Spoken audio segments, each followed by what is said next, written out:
नमस्कार दोस्तों, स्वागत है आपका हमारे YouTube चैनल पर, जिसमें आज हम पढ़ने वाले हैं कक्षा 12th का चैप्टर नंबर 2 का एक नया टॉपिक बिंदुवत आवेश के कारण विभव। तो इससे पहले जब हम इसको स्टार्ट करें, इससे पहले हम कल का कॉन्सेप्ट वापस से समझते हैं कि कल हमने क्या पढ़ा था। कल से मतलब है कि इससे पहले वाली वीडियो में हमने क्या पढ़ा था। तो इससे पहले वाली वीडियो में आपको पता है हमने क्या पढ़ा है। एक तो हमने पढ़ा है विभव यानी पोटेंशियल के बारे में, और एक पढ़ा था हमने पोटेंशियल डिफरेंस यानी कि विभवांतर के बारे में।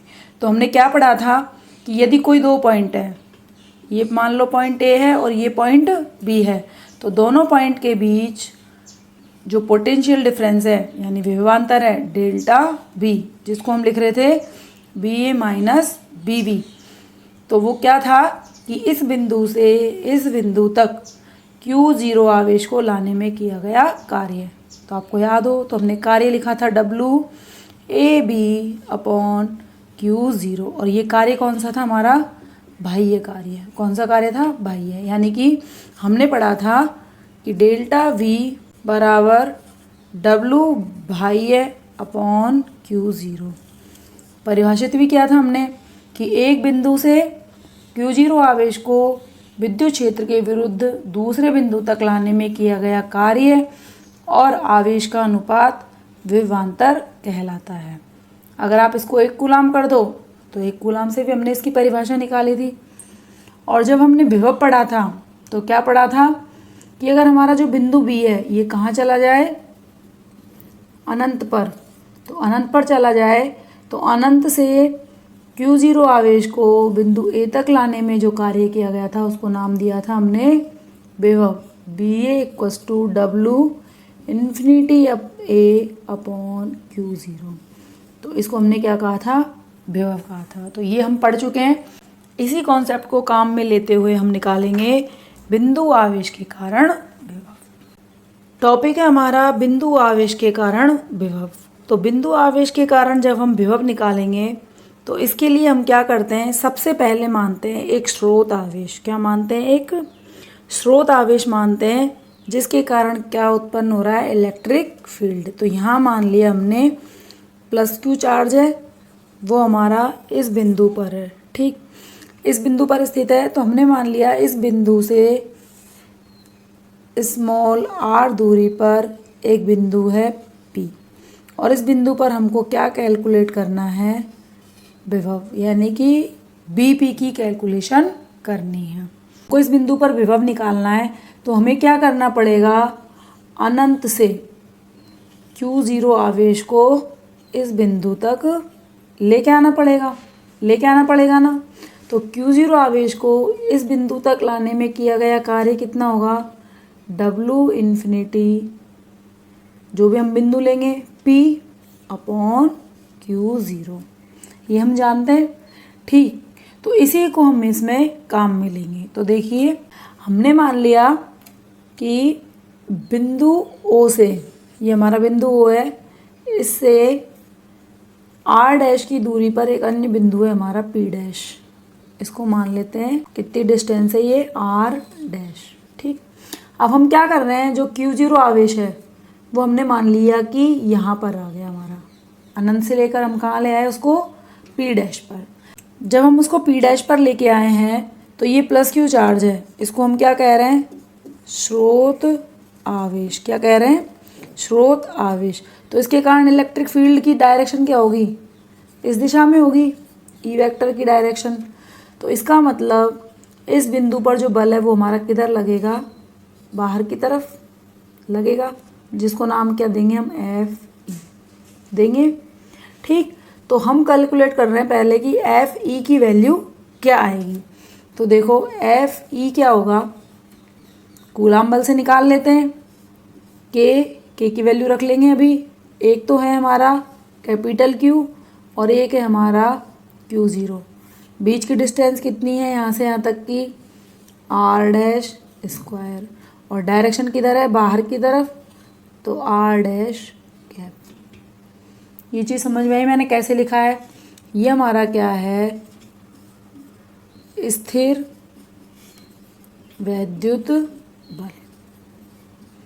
तो P डैश पर जो Q0 हमारा आवेश स्थित है ये क्या करेगा, इतना बल महसूस करेगा। Fe बराबर K Q0 upon R dash square R dash cap, और इसकी डायरेक्शन किधर होगी, बाहर की तरफ।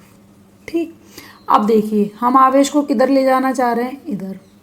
बल इसको इधर धक्का दे रहा है, इसका मतलब इस दिशा में ले जाने के लिए हमें क्या करना पड़ेगा, कार्य करना पड़ेगा।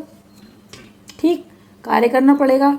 तो हमने ये मान लिया कि हम इसको थोड़ा सा विस्थापन दे रहे हैं, अल्प विस्थापन, इतना सा विस्थापन दे रहे हैं, चिन्नी सा।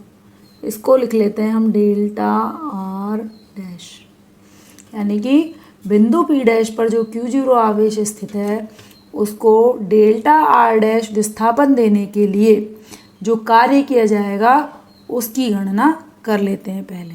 ठीक है, हम क्या निकालेंगे, पहले Q0 आवेश को डेल्टा आर डैश दूरी तक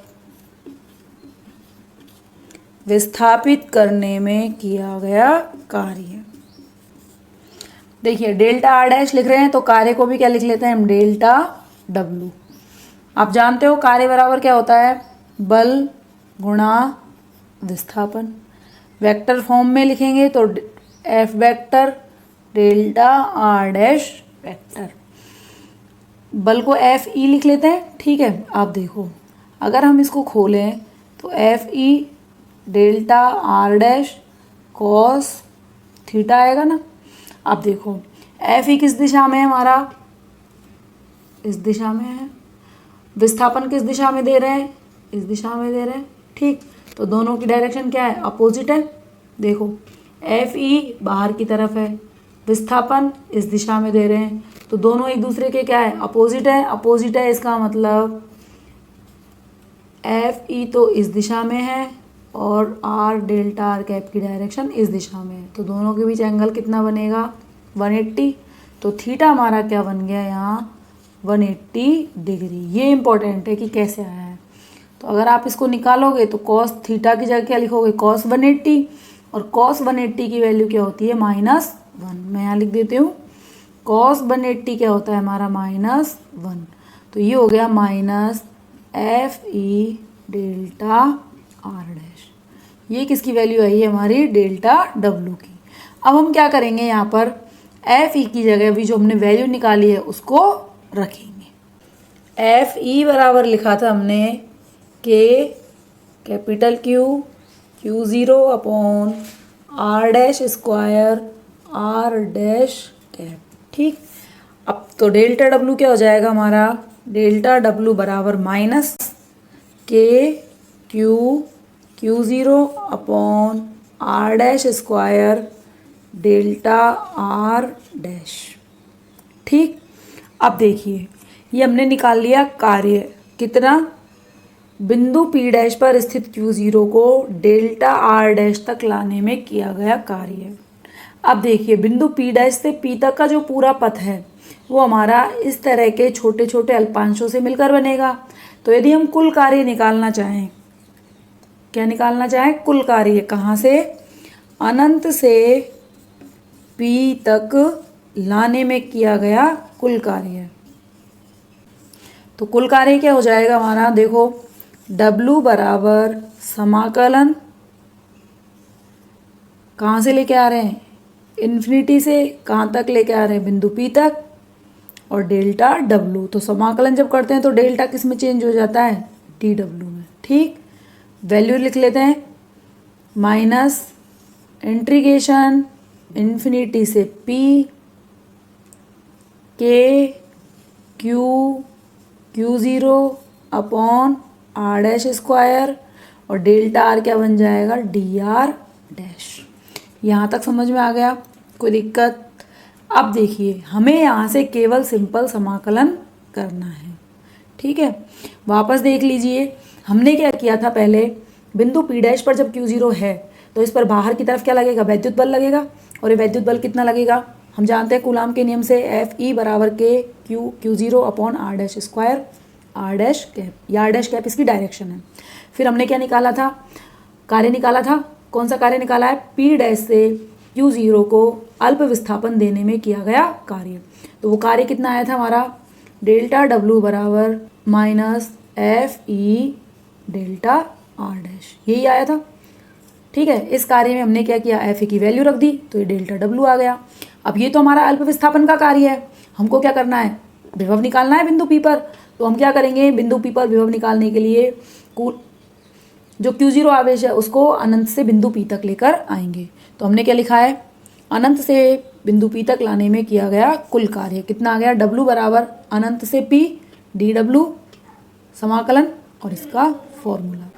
अब आगे क्या करेंगे?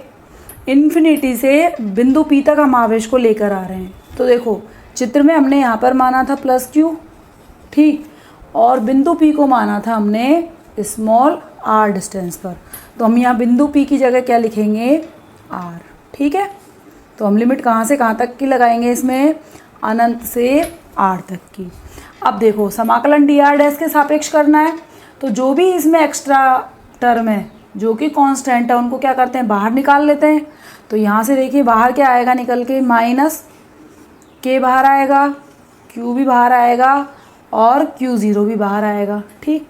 लिमिट आ जाएगी इन्फिनिटी से r 1/r dash square dr dash.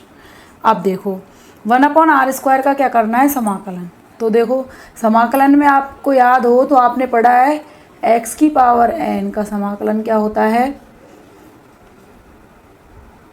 x की पावर n+1/n+1, यही होता है। तो हम इसको इस फॉर्म में बदलते हैं। देखो k Q0 समाकलन करने के लिए हमने क्या मान लिया? इसको r डैश की पावर -2 dr डैश, इसकी जैसा हो गया। इसका समाकलन करते हैं तो देखिए क्या होगा? -k Q0 क्या हो जाएगा? r डैश की पावर -2 +1/-2 +1 कोष्टक बंद अनंत से r, ठीक। अब देखो सॉल्व करते चलते हैं आगे। k Q0 ये हो गया r डैश -1/-1, लिमिट है हमारी इन्फिनिटी से r। यहाँ से देखो ये वाला माइनस बाहर कॉमन ले लेते हैं, जो इसको क्या कर देगा? प्लस कर देगा। तो यहाँ से हमारे पास क्या रहेगा? k Q0 r डैश की पावर -1 को क्या लिख देंगे? 1/r और इन्फिनिटी से r। अब हम क्या करते हैं? इसमें लिमिट लगाते हैं। लिमिट लगाएंगे तो लिमिट लगाने पे क्या होगा? k Q0 पहले अपर लिमिट लगेंगे तो 1/r -1/इन्फिनिटी। अब देखो 1/ जो इन्फिनिटी होता है उसकी वैल्यू होती है 0, तो इसकी वैल्यू क्या हो जाएगी? 0। तो हमारे पास क्या रहेगा? k Q0/r, ये क्या आ गया हमारा? W, ठीक। तो ये हमने क्या निकाल लिया? कार्य का मान निकाल लिया। ये कौन सा कार्य है? अनंत से बिंदु P तक Q0 आवेश को लाने में किया गया कार्य है, ठीक। अब हमको क्या निकालना है? बिंदु P पर विभव BP निकालना है। तो ये क्या होगा हमारा? W इन्फिनिटी से बिंदु P/Q0, ठीक। तो इस वाले इक्वेशन में क्या करेंगे? Q0 का भाग लगा देंगे। तो 1/Q0 k Q0/r, Q0 से Q0 कैंसिल हो जाएगा। तो हमारे पास क्या आ गया निकल के? KQ/r, यानी कि BP बराबर हो गया KQ/r। ये हमारा क्या आ गया? बिंदु P पर विभव के लिए फॉर्मूला आ गया, ठीक। BP बराबर KQ/r। तो यहाँ से देखिए जो हमारा बिंदु P पर विभव है वो किस पे डिपेंड है? एक तो आवेश आपने कितना लिया है उस पर डिपेंड है, दूसरा किस पे डिपेंड है? डिस्टेंस पे। तो यहाँ से जो BP है वो प्रोपोर्शनल है हमारा 1/r के, यानी कि जैसे जैसे बिंदु P की डिस्टेंस बढ़ती जाएगी वैसे वैसे पोटेंशियल की वैल्यू कम होती जाएगी। इसकी डिपेंडेंस को एक बार फिर से समझते हैं। देखो हम कह रहे हैं आर जैसे जैसे बढ़ेगा, भाई नीचे वाली वैल्यू जैसे जैसे बढ़ेगी वीपी की वैल्यू क्या होगी, कम होगी। तो वीपी की वैल्यू क्या हो जाएगी, कम। इसका मतलब क्या हुआ कि ये हमारा प्लस क्यू चार्ज है, ये हमारा बिंदु पी है। अगर इस बिंदु को आप और दूर लेते जाओ तो जैसे जैसे आप दूर लेते जाओगे तो ये आर की वैल्यू क्या होगी, बढ़ती जाएगी। तो पोटेंशियल का मान कम हो जाएगा। जैसे मान लो मैं यहाँ पे लेती हूँ कोई बिंदु P1 और एक बिंदु मैं यहाँ ले लेती हूँ P2, तो बिंदु P1 पर जो पोटेंशियल है वो ज़्यादा होगा और P2 पर जो पोटेंशियल है वो कम होगा। तो ध्यान रखना है, जैसे जैसे आवेश से दूरी बढ़ती जाती है पोटेंशियल के मान में कमी होती जाती है। ठीक, ये तो हो गई हमारी डिपेंडेंस। अब देखिए चार्जेस पे डिपेंडेंस को किस तरह से देखते हैं हम। चार्ज ज़्यादा होगा, अगर इस चार्ज की वैल्यू बढ़ेगी तो पोटेंशियल की वैल्यू भी बढ़ेगी। अब ये तो हमारा प्लस क्यू चार्ज के लिए है। किसके लिए है, प्लस क्यू चार्ज के लिए। यानी कि हम इस तरह से लिख सकते हैं कि B P plus Q charge के लिए होगा तो क्या आएगा हमारा के क्यू अपॉन आर। किसके लिए ये, प्लस क्यू चार्ज। तो इसको हम लिख सकते हैं क्यू इज़ ग्रेटर देन 0। ठीक, और यदि हमारा Q इज़ लेस देन 0 हो, यानी कि चार्ज क्या हो हमारा negative, Q is less than 0, तो क्या आएगा ये माइनस के क्यू अपॉन आर। क्यों आएगा, क्योंकि जो हमारा पोटेंशियल है वो क्या है, स्केलर क्वांटिटी है, अदिश राशि हमने कहा है। यहाँ लिख देते हैं हम धनात्मक आवेश और यहाँ लिख देते हैं हम ऋणात्मक आवेश। ठीक, तो ये हमारा पोटेंशियल आ गया।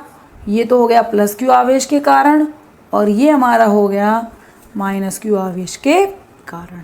ठीक, अब एक चीज़ यहाँ पर ये ध्यान रखनी है कि जो हमने W लिया है, भाई आवेश को क्या कर रहे थे हम, Q0 को बिंदु P तक इधर की तरफ लेके आ रहे हैं। तो हमारा जो फोर्स है वो इधर लग रहा था, F इधर लग रहा था, हमने इधर की तरफ फोर्स लगाया है तो विपरीत डायरेक्शन में लगाया है। अब ये फोर्स हमको लगाना ही पड़ेगा क्योंकि इधर से धक्का पहले से लग रहा है और हम आवेश को किधर लाना चाह रहे हैं, इधर लेके आना चाह रहे हैं। इसका मतलब जो W होगा, यानी कि W जो एक्सटर्नल होगा यानी बाह्य कार्य होगा वो हमारा क्या होगा, नेगेटिव होगा। और जो इलेक्ट्रिक फील्ड कार्य करेगा, कौन करेगा, इलेक्ट्रिक फील्ड जो कार्य करेगा वो पॉजिटिव होगा। पहली चीज़ इम्पॉर्टेंट है, ध्यान रखनी है। यानी कि बाह्य क्षेत्र द्वारा किया गया कार्य, या हम यूँ कह सकते हैं प्रेक्षक द्वारा किया गया कार्य तो नेगेटिव होता है, जबकि विद्युत क्षेत्र द्वारा किया गया कार्य पॉजिटिव होता है। कौन से केस में, जब Q हमारा ग्रेटर देन 0 है। लेकिन यदि Q इज़ लेस देन 0 हो जाए, क्या हो जाए, Q इज़ लेस देन 0 यानी कि माइनस Q चार्ज है, तो इलेक्ट्रिक फील्ड हमारा किधर बनेगा, अंदर की तरफ। तो फोर्स भी किधर लगेगा, अंदर की तरफ। अब मैं यदि प्लस Q0 चार्ज को लेके आऊँ तो बल अंदर लग रहा है, यानी कि इसको क्या करेगा, वो अंदर की तरफ ऑटोमेटेड ही खींचेगा। इसका मतलब हमको कार्य करने की आवश्यकता नहीं है। तो इस कंडीशन में कौन कार्य करेगा, विद्युत क्षेत्र कार्य करेगा। कौन कार्य करेगा, विद्युत क्षेत्र। तो दूसरी कंडीशन क्या लिख लेते हैं हम कि यदि आवेश ऋणात्मक हो, आवेश क्या हो हमारा, ऋणात्मक, it means Q is less than 0, तो जो कार्य है वो कौन करता है, विद्युत क्षेत्र करता है। कौन करता है, विद्युत क्षेत्र। ठीक, ध्यान रखना है कि कंडीशन क्या है, यदि हमारा आवेश नेगेटिव है और हम किसको लेके आ रहे हैं, प्लस Q0 चार्ज को, तो हमारा कार्य कौन करेगा, विद्युत क्षेत्र कार्य करेगा। इसका मतलब क्या हो गया कि जो क्षेत्र है हमारा यहाँ पर, या विद्युत क्षेत्र कह दें, उसकी नेचर कैसी होगी, आकर्षण प्रकृति की होगी। तीसरा देखते हैं हम इसमें ग्राफ कैसा बनेगा। हमने पढ़ा है अभी B प्रोपोर्शनल टू 1/r है, तो अगर V प्रोपोर्शनल टू 1/r में ग्राफ प्लॉट किया जाए, इसको हम ले लेते हैं R। तो आपको पता है V इधर ले लें y अक्ष पे, तो हम अभी कह रहे थे कि जैसे जैसे R बढ़ेगा वैसे वैसे V कम होगा। ठीक, लेकिन यदि R को 0 कर दे तो V क्या हो जाएगा, इन्फिनिटी। तो हमारा ग्राफ शुरू होगा यहाँ से, ठीक है, और कैसे जाएगा, अनंत तक। क्योंकि देखो R को जब इन्फिनिटी करोगे तो VP क्या हो जाएगा, 0। और हम अनंत पर क्या मानते हैं, अनंत पर जो विभव की वैल्यू वो क्या मानते हैं हम, शून्य। तो हम इस ग्राफ को अनंत पे जाके मिलाएंगे, तो हम इसको पैरेलल छोड़ देते हैं। तो ये तो किसके लिए हो गया, बी और आर के बीच में। और इसी में यदि हम किसका बनाएं, इलेक्ट्रिक फील्ड का, तो इलेक्ट्रिक फील्ड हमने पढ़ा था क्या होता है, प्रोपोर्शनल टू 1/r²। तो ई को भी हम इसी में ले लेते हैं। तो यदि हम ई का ग्राफ इसमें बनाएं तो ई का ग्राफ कैसा बनेगा हमारा, बनेगा तो ऐसा ही, लेकिन अब जो डिपेंडेंस है वो क्या हो गई, स्क्वायर में हो गई। यानी कि आर की वैल्यू यदि 2 है तो वी पी तो होगा 1/2, लेकिन ई पी कितना हो जाएगा 1/4। तो 1/4 और भी कम हो गया। तो इसकी जो ग्राफ बनेगी वो हमारी इस तरह से बनेगी। तो ध्यान रखना है कि ये जो बाद वाला ग्राफ हमने बनाया है, ये वाला, ये तो किसका है, ई के लिए है, और ये जो फर्स्ट वाला ग्राफ है वो किसके लिए है, बी के लिए। तो ये हमारी क्या हो गई, ई और वी पे डिस्टेंस के साथ डिपेंडेंस। तो इस तरह से हमारा ये आर्टिकल कंप्लीट हो गया, जिसमें हमने कि एक बिंदु आवेश के कारण पोटेंशियल की वैल्यू कितनी निकल के आती है और वो डिस्टेंस के साथ किस तरह से डिपेंड करती है। तो ध्यान रखना है डिस्टेंस के साथ किस तरह से डिपेंड है। डिस्टेंस को जैसे जैसे आप इंक्रीज़ कर रहे हो, डिस्टेंस जैसे जैसे आप बढ़ा रहे हो, वैसे वैसे पोटेंशियल की वैल्यू क्या हो रही है, कम हो रही है। याद कैसे रखना है, इन्फिनिटी पे क्या हो जाती है, शून्य। तो इन्फिनिटी पे शून्य हो रही है, इसका मतलब जैसे जैसे हम आगे बढ़ते जा रहे हैं वैसे वैसे पोटेंशियल कम होता जा रहा है। तो इस तरह से ये हमारा कंप्लीट हो गया। उम्मीद है आपको समझ में आया होगा। कल फिर मिलते हैं एक नई वीडियो में, तब तक के लिए टेक केयर, बाय बाय।